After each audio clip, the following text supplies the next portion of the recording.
Good morning, evening, afternoon, friends, and welcome to the Kingdom at Work webinar. I'm Amanda Bullen, and I'm the manager at Kingdom at Work. Our mission here is to inspire, ignite, and equip leaders to find their why. We want to partner with you in the marketplace, and we have some great information today to bring to you. But before we dive into today's content, let's go over a few housekeeping items to ensure a smooth webinar with everybody. Like always, we will have a Q&A feature at the end of the presentation where you can share your thoughts, you can ask questions. We value your participation. If at any time you have questions down at the bottom of your screen, you can use that Q&A area and you can ask us a question. We will answer as many questions as we can at the end. We love to do live Q&A. If for some reason we do not get to your question, or if your question requires an in-depth response, fear not. It might be featured later on in our blog in the coming weeks. So lastly, we want you to know that this webinar is being recorded, and the recording will be available for you to review and share with colleagues later on this afternoon. So we'll send out an email with that link shortly after the event. So we are so excited. Our CEO, Jeanna Roach, is going to be sharing today. Jeanna grew up in Wichita Falls, Texas, and graduated from Texas Tech University, began her career in public relations and marketing here at Betenbough Homes. She joined the team in 2006 and has led various roles, emphasizing her strategic lens for sales and marketing. In December of 2023, Jeanna was appointed by Rick Betenbough as the CEO as Betenbough Companies. Jeanna now leads our board of directors and specializes in the growth and development of new enterprises, such as an event center, a cafe, and a title company. She is a champion of the Betenbough Companies culture and defends it daily. Jeanna is married to her husband, Andrew, and they have 3 kids, Olivia, Liam, and Colin. They do a lot of traveling. They shoot hoops and are on the volleyball court a lot. So excited for you to share, Jeanna. You got this. Thanks so much. Feedback that fuels. I have to be honest with you. We do have a culture of feedback. And like Amanda said, I love this culture and I defend it with everything that I have. But feedback was hard for me, actually, before I came here. And it's something that I've developed in and have been so blessed to be on the receiving end. And so I'm excited to just kind of share some stories and things that we've learned over time on what does that look like in a kingdom culture? What does feedback feel like and look like? Brad teed us up last month by talking about having a hunger for feedback and a hunger for the truth. And that is so critical too. And so we want to flip the script though. So if that's on the receiving end, what is it like, to give it?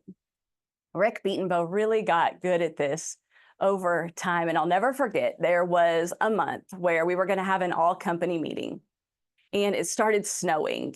We have regions that are about 2 hours south of here. They were already a part of our company at that time.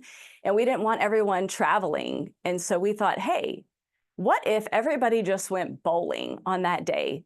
The people in Midland, Odessa, they stay in Midland, Odessa, but they get together in the middle of the day once the snow and the roads are fine, and they just connect. We'll order pizza, we'll hang out. That will be the agenda, is connection. And that's typical for a kingdom culture, right? I was a manager at the time, and I remember we were all put on teams in the bowling alley, and one of my favorite things to do is to surprise people when I am at a bowling alley, because nobody thinks that this girl who's constantly wearing heels, walking around, even knows how to throw a bowling ball. And so I always surprise them when I come out on top. I actually grew up on a bowling league. My whole family was a part of a bowling league. And I'll never forget one time I was on the bowling lane and Rick came up and he was just watching me. And I got a strike and then I got a spare and then I got another spare. I mean, my family would be disappointed if I didn't. And Rick came up and he said, Jeanna, there's one thing I've always known about you, and it just rings true. You are so consistent. And that in that moment was feedback for me, and it was positive feedback. I just think that feedback gets a bad rap sometimes. So as soon as you saw the word feedback, you might have even flinched a little or thought, well, here we go again. We're just going to keep talking about it. You may have viewed it as a difficult topic to lean into, to press into. But the truth is that you just might be thinking about criticism and not feedback, maybe, or perhaps viewing it as kind of conflict. That's how I saw that in the beginning. And that can stress so many of us out. But feedback to us is simply coaching. And some of the best feedback I have received has been an encouragement or a building up, not a critique of me or my performance. And if what's celebrated is repeated, then our positive and encouraging feedback matters, y'all, just as much as our corrections. And we give those out too, so don't worry. We'll talk about those as well. But as leaders, you might be really good at being critical, but are you good at celebrating? Because what I know is when what's celebrated is repeated, that can head you in a direction in such a joyful way. But my guess is probably you're not that good at that. I know it's an area that we actually struggle in because we can easily problem spot, but not praise spot things. And I think if you're going to have really good feedback, you must begin with relationship. Trust is built and grown through relationship so that you can trust my words when you trust me.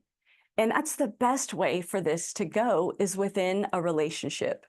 It's not the only way. You're going to sometimes have to give feedback to people. Maybe you don't have a great relationship, but I do believe that it's the best way that it can go.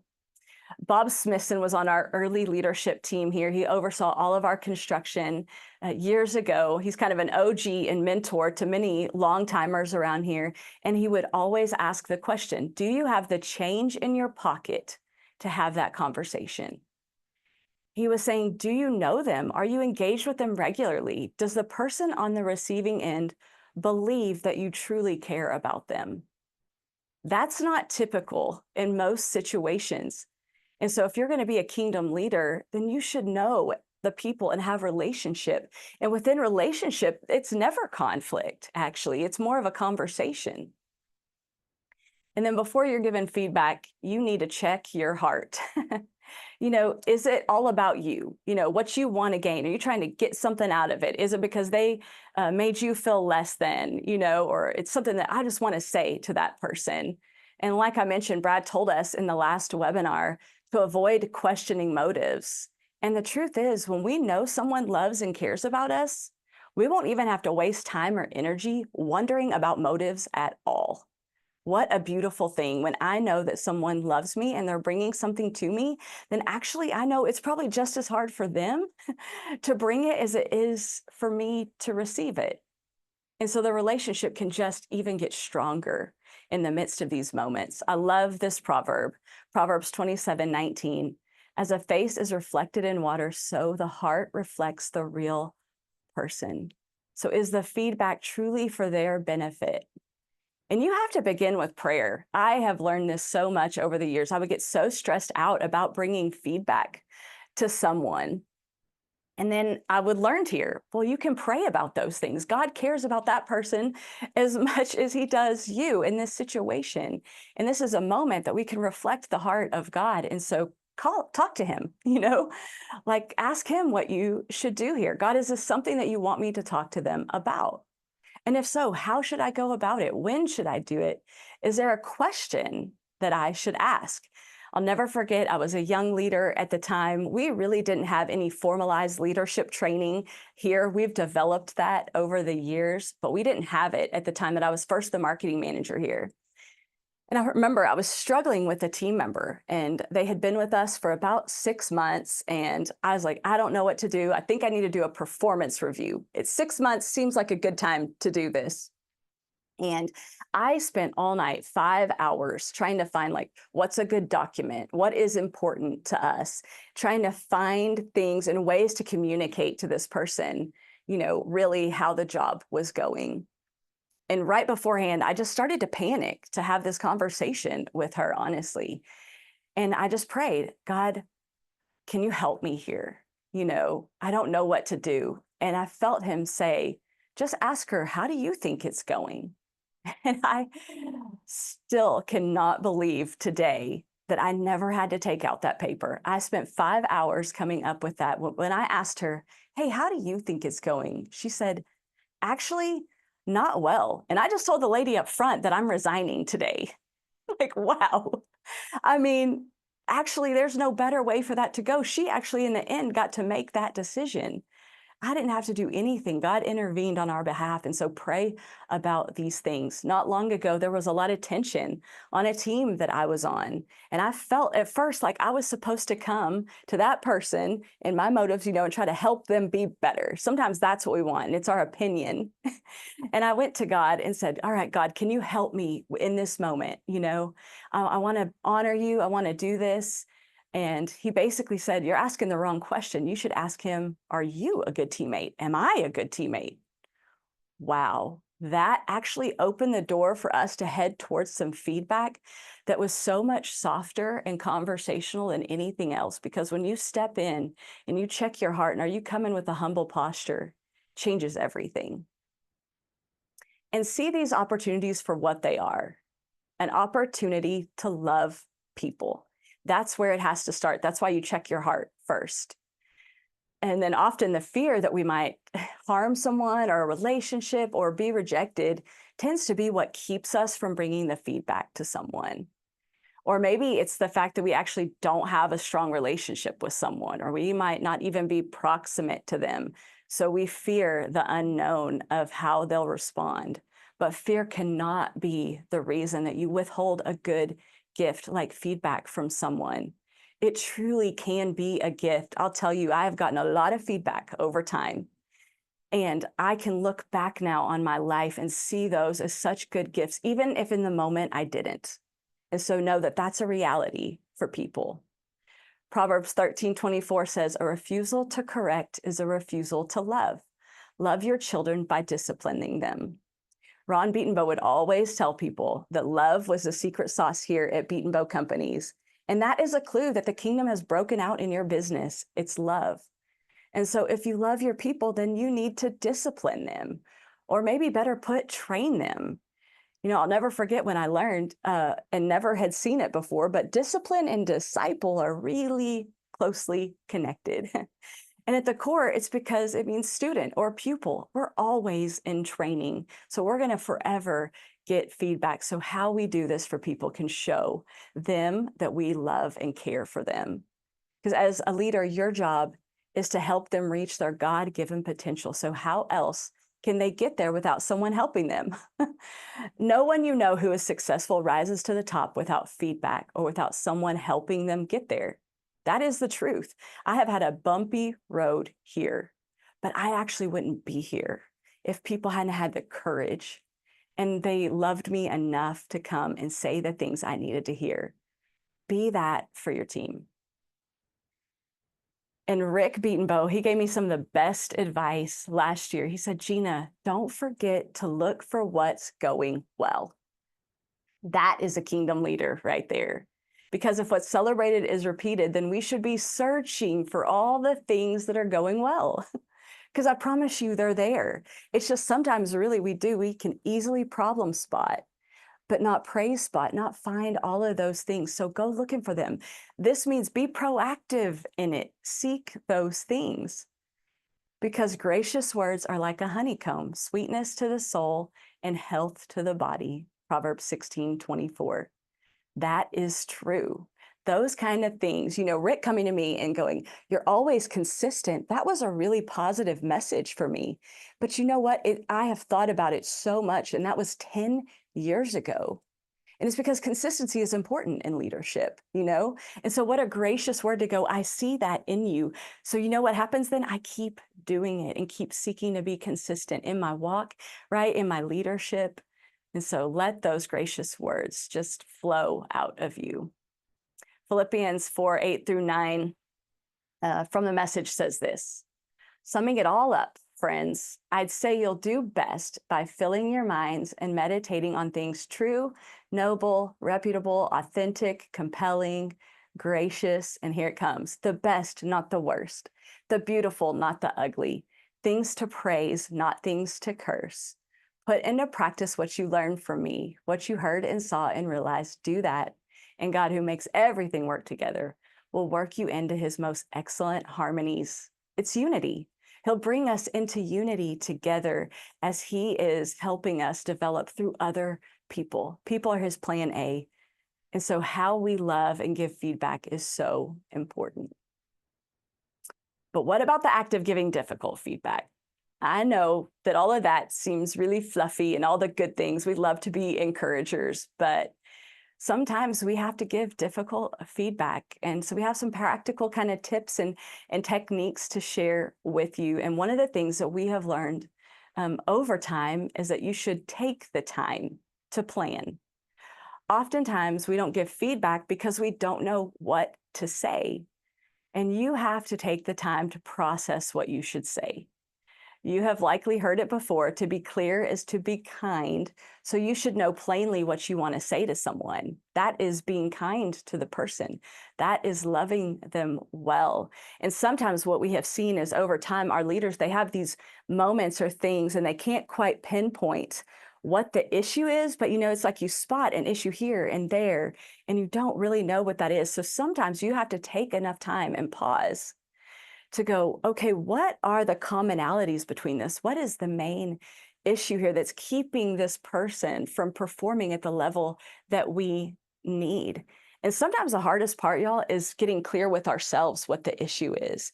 And so please don't underestimate this. Take the time that you need to understand really what is the root issue here. We don't want to deal with symptoms. We want to pull out roots and get to really what is the heart of the matter. And so we start to kind of write out these thoughts, and we try to determine what are the top 1 to 2 things that I should address with that team member. I have no doubt that God has a list of things that he is working to develop in me and that he is going to have to develop in me.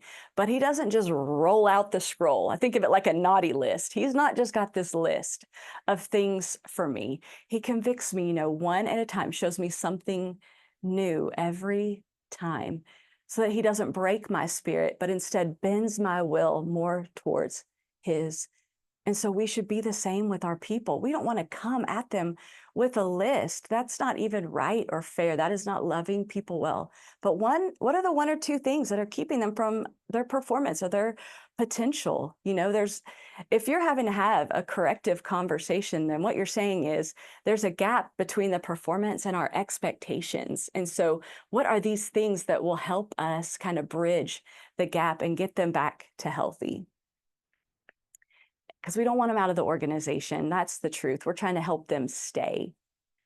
But don't underestimate the time it can take to get clarity. Please take the time. It's probably the hardest thing that I even see with leaders in our organization, but take the time. That time right there, that is us loving people well, even just stopping and taking that kind of time. And then be specific in the feedback. In a podcast interview conducted by author and host Malcolm Gladwell, you've probably heard of him. He wrote The Tipping Point and so many others. He emphasizes the power of specificity and argues that the reason that country music is so impactful and why rock music actually fails to engage as much or in the same way is due in part to the fact that it lacks the details that country songs often provide. It's the idea that specificity helps make an idea memorable to us. And that has been true in my experience with feedback, both positive and corrective, which means that vague or ambiguous feedback can accomplish the reverse, leaving the team member to fill in the gaps with their assumptions on the matter. Wow, there is power in specificity. I can hear Rick right now. He would always go, well, they, killed your mama, killed your dog, or taught songs about your mama. And it's like, Rick hated country music. But he actually knew some of the songs because there's so much power and specificity for us. So we need to be specific about the issues. We sometimes teach for people, hey, go to where was the situation and what was the behavior that happened and what was the intentions or what happened outside of that. And then, hey, next time, what are we going to do differently? But be specific in the feedback. And in person is always best. Text or email correction is never okay. And even encouragement in that way kind of lacks the emotion that a team member receives from you when you're face to face with them. So make that your plan A, your go-to always. If it's not an option, then I try to get voice to voice at the very least so that tone is not lost. And the team member can kind of hear your care for them, even if they can't read it in your body language. Research done years ago, and you can find it online, regarding communication suggests that like 55% of communication is our body language, 38% is our voice or tone, and only 7% is what we say, our words. That is really critical for us to remember in these sensitive and developmental moments for people. Because if we want to love them well, then if we want to communicate clearly to them, the majority of that is our body language and our tone. So get in person. And then I always say, just be honest and honoring. Ephesians 4:15 says it this way: we will speak the truth in love, growing in every way more and more like Christ. Just make sure that you employ empathy here and try to imagine yourself in their position. That can be loving people well. I was talking to my husband recently saying, a lot of people don't do that. We never try to put ourselves in the other person's shoes. And through relationship, you can even kind of anticipate, what will their reaction be? What is their preferred communication style? I can try to love them well by doing that, but I still have to be honest about what is happening. But here we teach our people to go soft on the person, but hard on the issue. The issue is still an issue, but go soft on the person and hard on the issue. We're going to tell you the truth, but we want to do it wrapped in love and in a really honoring way, because we want it to be you and me versus the issue. Make sure the team member knows that you want to help them. Make sure that they understand that there is that gap in performance or attitude or behavior, whatever it is, but that you're going to do your part in helping them fill that gap as much as it's up to you. They have a responsibility in that too. So make sure to define their responsibility and how you plan to come alongside them. We've created documents now here that help us work through all of these things, but we have to ask the question, what's my role in this? Moses never went alone. He actually begged God, to go with him. And he told him, my presence will go with you and I will give you rest. The disciples didn't go alone. They had Jesus. And so leadership in the kingdom means that we go with our people. And we're constantly thinking about these things all the time. We think about the environment and the location. Where do I sit? If I want this to be me and my teammate against the issue, then where I sit speaks to that, actually. And I never want there to be a barrier between me and the team member, that it's transactional. But in the kingdom, we're relational. So where I sit, I try to sit right next to them. Where this happens, I want to honor them. And so if I'm going to honor them, then I need to think this could be an emotional thing for them. This could be hard to hear, and they might need to step away for a minute. Where could I do this even on our campus, that when they come out of that meeting, they won't have to engage with others. They can have a moment to process on their own and not have other people looking at them. Do you see how much care that takes for people? Just really think about that for people. It's us versus the issue. No divides. No divides. But what happens when things get really serious? You just got to say so. Do not skirt the issue or joke around before. There have been moments here where we go, okay, this is going to be the last opportunity for this person. And, the last thing I want to do is say, hey, how was your weekend? And have this really lighthearted conversation to then go into maybe what we would determine would be a 911 call. Like, this is an emergency moment. We call that like dead man walking. As soon as we know something's going to happen, number one, Rick would always say, when you know, you go. We go. We don't wait to talk about it. We get clear, and then we go to this person, and then we just say so. So oftentimes we'll walk in a room, we just go, hey, you need to know that this is a serious situation. We want to get to the point so that they're not left in limbo. That's not for our sake, actually. If it was for us, we like to ramble and sugarcoat things, right? But I don't want them wondering what's coming. They're just kind of bracing for impact, and that is not loving someone Well, that waiting and wondering brings so much more anxiety to the situation. So don't make them wait. I'll never forget, I had to deal with a really, really hard situation last year. And I started to think about this. I was dreading the conversation. And I remember thinking timing oftentimes is an issue in these moments. You know, we want to talk to the people as soon as we know there's an issue. We don't want to be fake around them. That's what we don't want to be. We want to be able to walk authentically all the time with them. So we don't want to know something major is going to happen and have them walking around in that. And I had a team member that was coming back from vacation and some major things had happened. And we were going to have to make a serious change. And I needed to get on their calendar for first thing. It needed to be the first thing that we did. And so I just thought, if this was me, how would I want this to go? And I just picked up the phone. And because we did have a strong relationship, and I said, hey, you need to know tomorrow when we meet, it's going to be a difficult conversation. I don't want you spending all night wondering. You're already going to do this because you see this meeting, you see the people that are in this meeting. And so I just want you to know in advance it's going to be a difficult conversation for both of us. And still to this day, he talks about that because he said, my gosh, you don't know. Even just Jeanna calling me just gave me so much peace. I already knew what it was going to be, so I didn't have to walk in or try to fill in all of the gaps. And one of the lessons we've learned here is you need to make sure to have documentation with you in those meetings. If clarity is kindness, then when we write these things down, that's what we're doing for people. We're being kind. And it becomes not only more clear, the issue, but the changes that need to be made. And it communicates the seriousness of the issue, just the paper itself. The fact that we're both signing something tells us that this is an issue. And again, the whole heart of this is restoration for them. And you should know that I've had a 911 here. Everybody on our board had a 911 situation with Rick Betenbough at some point. So when I say that with full confidence and truth. But man, you know, the volume of our heart rate and our emotions during that time is so loud. It's almost like you can't even hear the feedback that's coming at you, you know? So as the giver, we should be aware of that for people.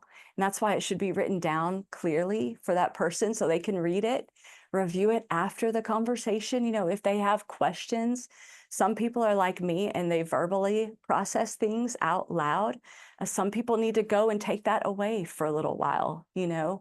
But I'll tell you, this is kind of a 201 situation here, but I always wait to bring out the paperwork. At this point, if I've spent all this time really thinking about the issue, I could probably recite what's on that paperwork. You know, I'm going to go in really prepared for them, not for me, for them, so that I'm clear on it. And so I leave the paperwork oftentimes till the end. Because if not, again, it just becomes about the paperwork. They can't even hear. And we want it to be more conversational and relational. And so then at the end, I'll bring out the document. But I've already said everything on it, so I'm not going to walk through it. But the document itself speaks. It provides clarity and it speaks to people. Because once that document is present, everything kind of shifts for them.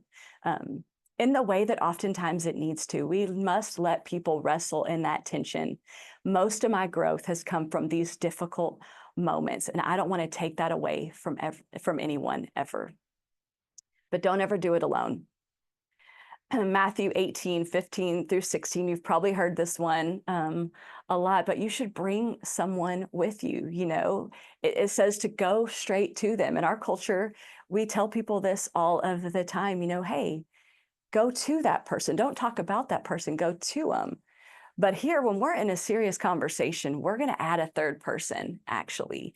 And they're going to serve as a helper for both parties in that conversation because they want to make sure that the person that's on the receiving end of the feedback is communicated to clearly and understands what's happening. And they're there for both of us.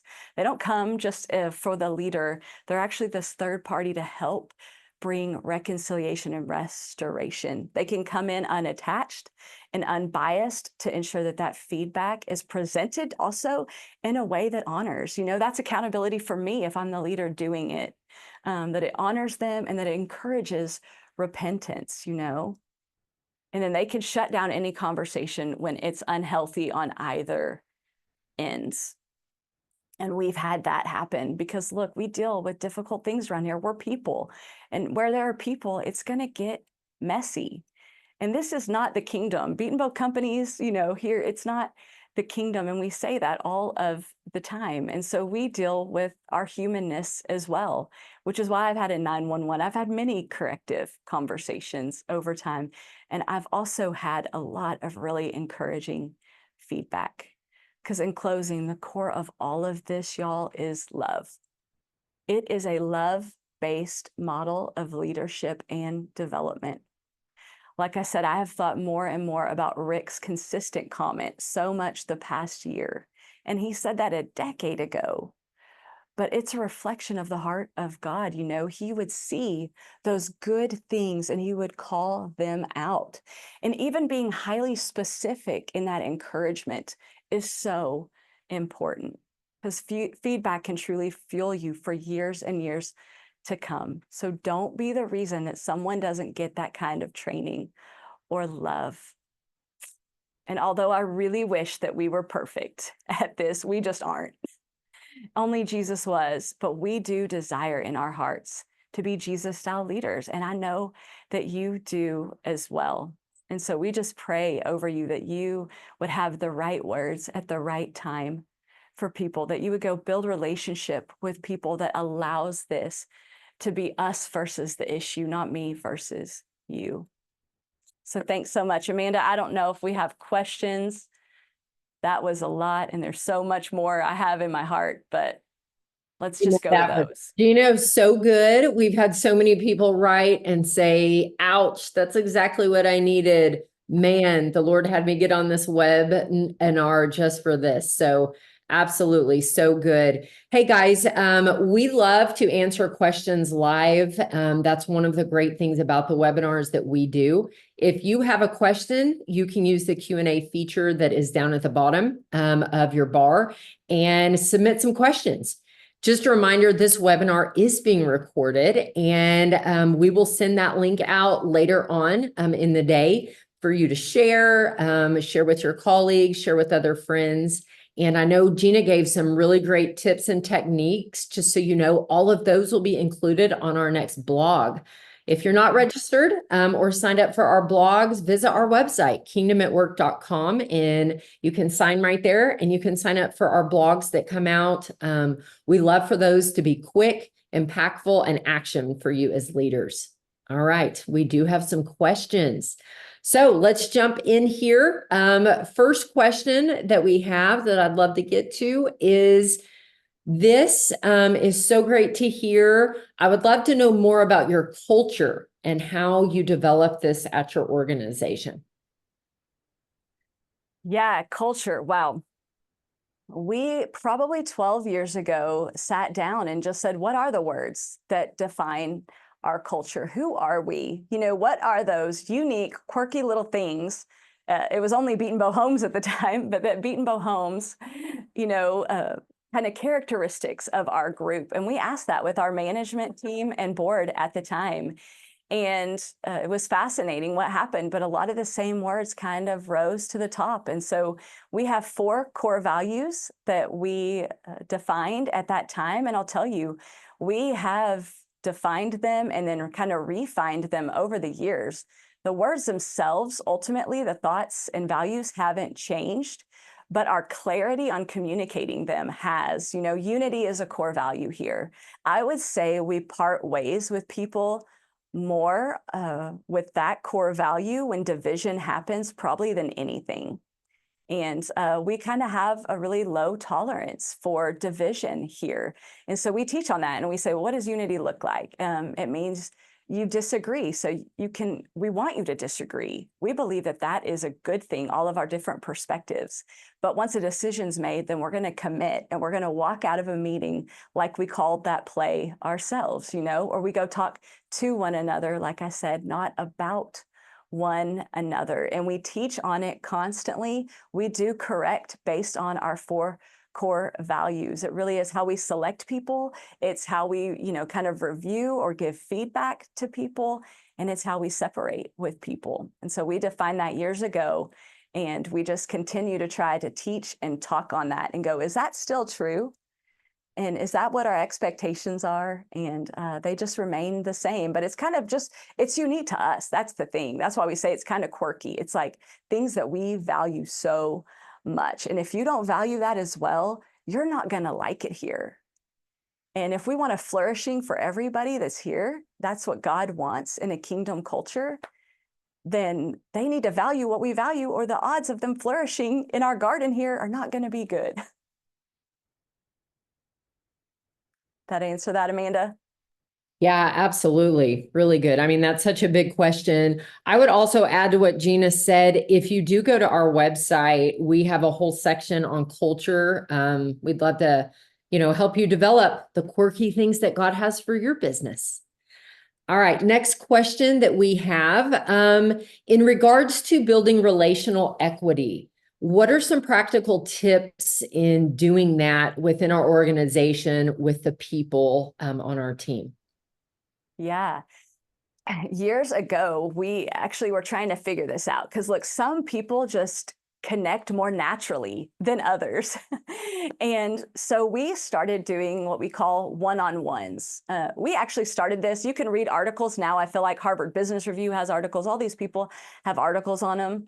But we started doing one-on-ones probably about 10 years ago with our people, and that is all about relationships. So every week, every leader here is expected to have a one-on-one conversation, a 1 hour, like recurring every single week meeting with their employees. And the only thing they're trying to accomplish is to get to know one another. It's like, do I know Amanda and we get to have one-on-ones. And so do I know what's going on in Amanda's life? Now, I don't need to know every single thing. Nobody's testing this, but really we started doing this and we get to know each other. We carve space in our workday for this. So I have 4 team members that report to me and I meet every single week with them for 1 hour. And the whole point is just to know what's going on in their life. What are the main things that are top of mind for them? And so we don't force it to all be relational. And we teach and talk about this a lot at our Kingdom at Work workshops that we host and lots of things. So you can find tons of content on our website about it. But that has been one of the strongest tools that we have implemented that really speaks loudly to our team that relationships matter. But I will tell you, it can also become a checkbox. So just because you're having weekly one-on-ones with people does not mean that you'll have relational fruit. And we have to watch out for that in our culture to make sure we're not just checking boxes and getting things done. And so we have ways that we try to understand if our leaders, like if I asked Amanda on her team, does she know 1 to 2 things that are happening in her team member's life? Could she tell me? And that's really what it's about. So we make time for it. We also find excuses to be together. I can't lie to you. There are fun things that our group starts on their own. So we were talking earlier about a fantasy football league that got started here that some of the guys are on.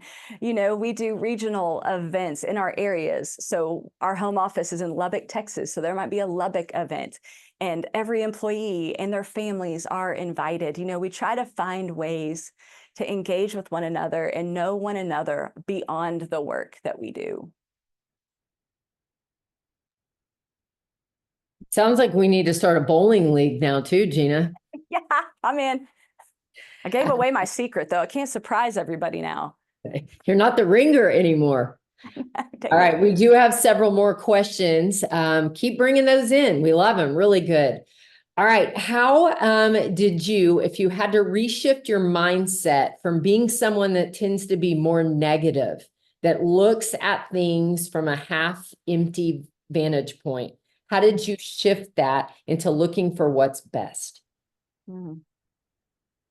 I think it's just number one, I thought about this a lot, and it's just being aware of it.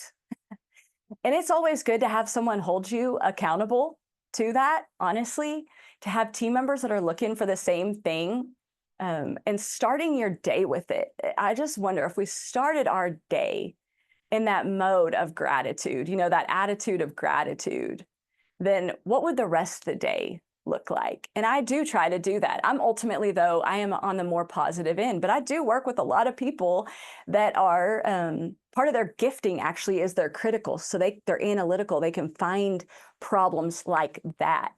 And so we just have to do like Rick did and just go, hey, what's going well? Even asking that question, making yourself aware, even just knowing that you're more on the negative can help you just flip the script. It has to be a mindset change.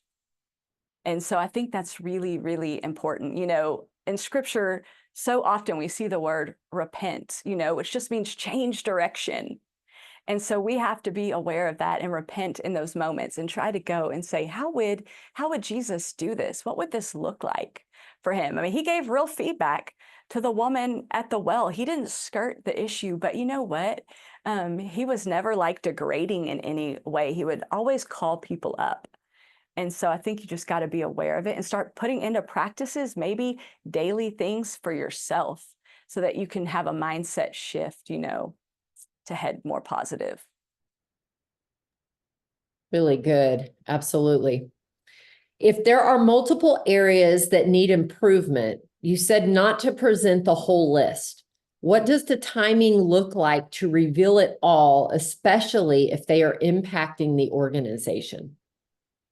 Yeah, and there are so many nuances within that. It's like I want to ask you all these follow-up questions, and honestly, you're always welcome to email our group too, and we could even chat one-on-one if there's more information. But what we've done is sometimes we just go, okay, there's this issue and this issue, this issue, this issue, and we go, why are all of those a problem? And sometimes we go, is there a root cause, seriously, that's the same? Because sometimes it's like, well, they said this in a meeting, but then this action happened. And then over here, this went on. And we go, really, is our problem that we don't trust them? We need to be able to trust our team members to do the work. And so we try to go, really, is there a root issue? And then if not, if it's like, wow, we have these 5 or 6 things, but if I give that to them, it's just going to cripple them. They're not even going to know how to tackle this. And so we just go, no more than 3. It's just a lot to overcome. And so we go, hey, what are the 1 to 2 or 3 things that would seriously keep them from being here tomorrow? What is it? And we have to go talk about that. And we kind of have not a process, but conversations around really the level of correction based on the issue. For divisive comments that we hear about, I mean, we're going to give a warning and then that's it. So we're going to come in maybe a little harder in some of those cases, and if someone shows up to our morning meeting late, how we respond in that moment might not be on a document, but it might be, hey, here's the issue, here's why it's important, here's what's going on. And so some of those are smaller, but you really need to just give them no more than 3, or it's just not even fair. And if you've got 6 issues and it's really causing a problem, then maybe you just have to be honest with yourself on whether or not they're a right fit for the role or the culture there. In my head, when I'm thinking of 6 major issues, I'm just going, man, is this a job fit problem? And that's what's happening? Or is it a culture fit issue? And I would start there and go, what is the issue? Because sometimes, y'all, it's us. We've placed people in roles that maybe just aren't right.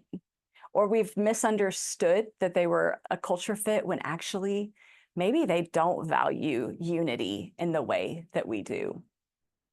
I hope that was helpful.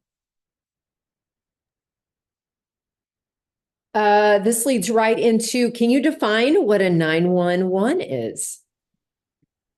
Yeah, for us, truly, it is kind of your last warning. So I always tell this story, so I'll just tell it here.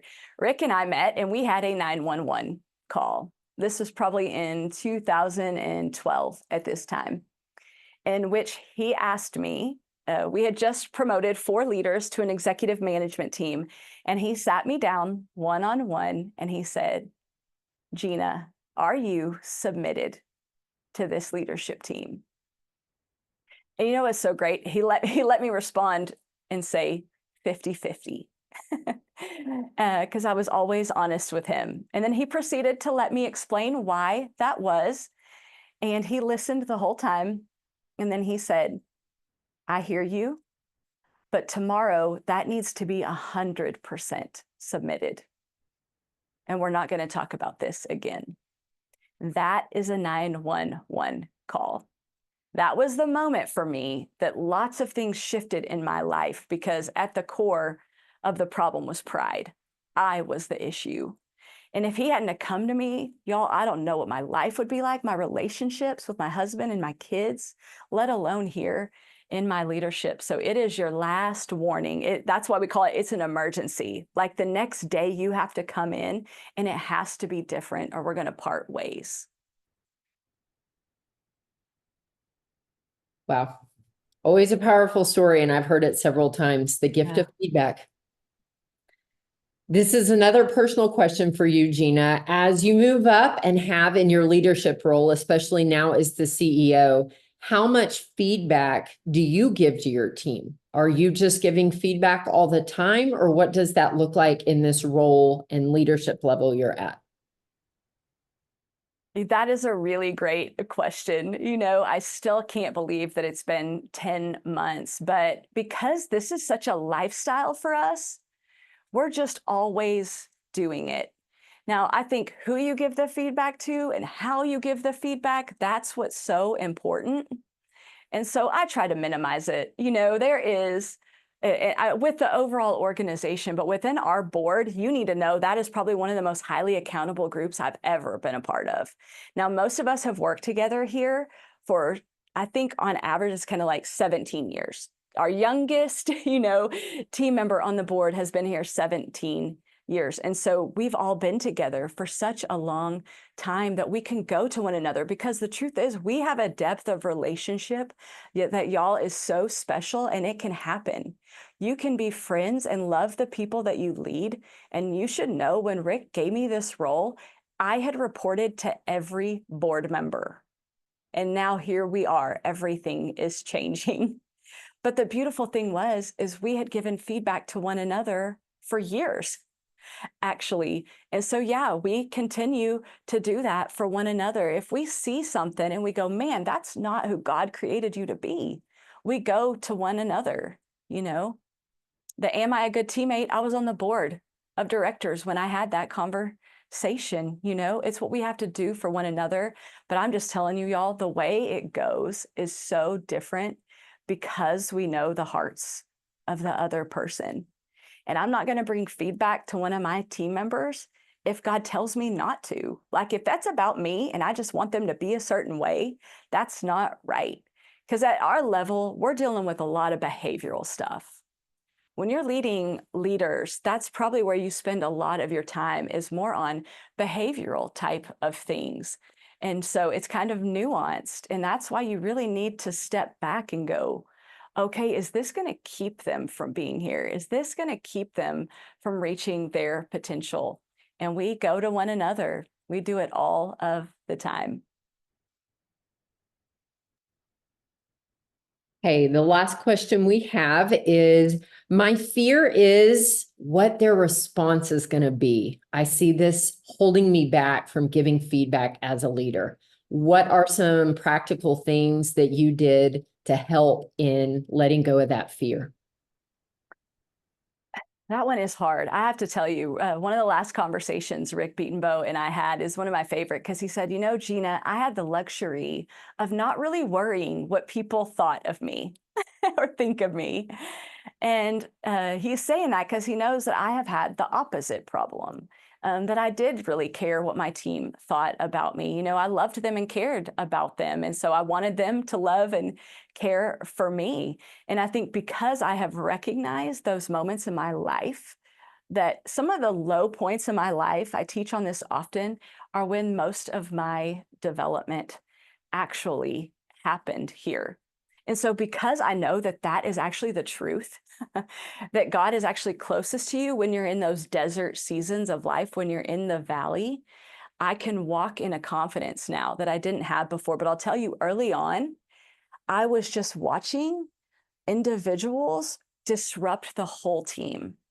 And so if you struggle and you're more of a people pleaser like I am, or honestly, I'm kind of recovering from, that might be an issue for you. And so you know that that one is affecting a whole group, and you don't want that for the people. And so you know that you have to say something. And a lot of these tools have come from us trying to be prepared because we don't know how they're going to respond. But if I know someone and I know who they are as a person, and I typically, and look, I've been in some weird situations that have surprised me. And maybe I thought I knew them, and the reaction I get actually tells me I didn't know them at all. And we will just squash that, because at the end of the day, if you believe that you're supposed to have this correction, if you have taken the time and you have put all of that effort into trying to love them well, that is your part. Clarity is your part. Responsibility is their part. And so if they refuse responsibility and they get heated and they say things to your leader or to you that are just not okay, you just stop the conversation. That's why we bring a third person in sometimes too, because those things happen and they can be the strength in that moment. They're this third party observer. And I've had to be the one that said, hey, that's going to end right now. Because ultimately, y'all, if you are the leader, you have the authority in that area. And you can't let someone like that affect the rest of the team. You know, just because we love one, we can't put them above everyone. And so that is, for me, how I have been able to get past that fear and just walk in faith. But I will tell you, praying for favor, praying for God to be in the middle of that time, He will show up in ways that will shock you. Really great kingdom wisdom. Jeanna, thank you for pouring time and into each of us. Hey, as we close, I want to tell you guys about a few things that we have coming up with Kingdom at Work. The first one is we are so excited. On February 19th, we will be in the Permian Basin. The Permian Basin is Midland, Odessa, Texas. We are going to put on a Work with Purpose conference. This is going to be at the Wagner Noel Performance Arts Center. There's a QR code right there on your screen. It will take you, get you a little bit more information. We are so excited. Anybody that's in the workforce, we would love to have you join us. Second thing is, if you are a business owner, we would love to invite you to our Kingdom at Work leadership workshops. We have those open, 2 different workshops to choose from in 2025. You can register with that QR code there as well. Lastly, our November webinar will be November 13th. We are really thrilled to have last year's webinar. Rick Betenbough, this was the last webinar that he, one of the ones he did, the operational heart of God. And so that is the QR code to register for that. We hope that you take this information, you talk to the Lord about it, and then start putting action and applying it where He has you. We appreciate you guys. Have a great day.